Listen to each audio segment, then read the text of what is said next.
আজকে আমি যাবো দোল মেলা দেখতে, তো সবার প্রথমে রেডি হয়ে নেব একটু। তো রেডি হয়ে মেলার জন্য বেরিয়ে পড়লাম। তো মেলায় আছে সবার প্রথমে মন্দির দর্শন করে নিলাম, তারপরে চলে এলাম আমাদের ছোটবেলার ইমোশন খেলনার দোকান।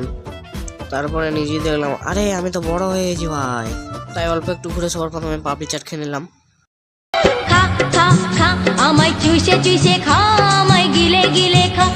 তারপরে একটা চিংড়ি চপের দোকানে গিয়ে একটু চিংড়ি চপ খেয়ে নিলাম। এদিক ওদিক ঘুরে তারপরে চলে গেলাম একটা মোমোর দোকানে মোমো খেতে। পাশে ছিল একটা লোহার দোকান, লোহার দোকানে খুব গরম হওয়ার কারণে ওখান থেকে বেরিয়ে খেয়ে নিলাম একটা লস্যি আর পাঁপড় ভাজা। তো লস্যি আর পাঁপড় ভাজা খেয়ে মেলারকে আসছি বলে টপ করে বাড়ি চলে এলাম।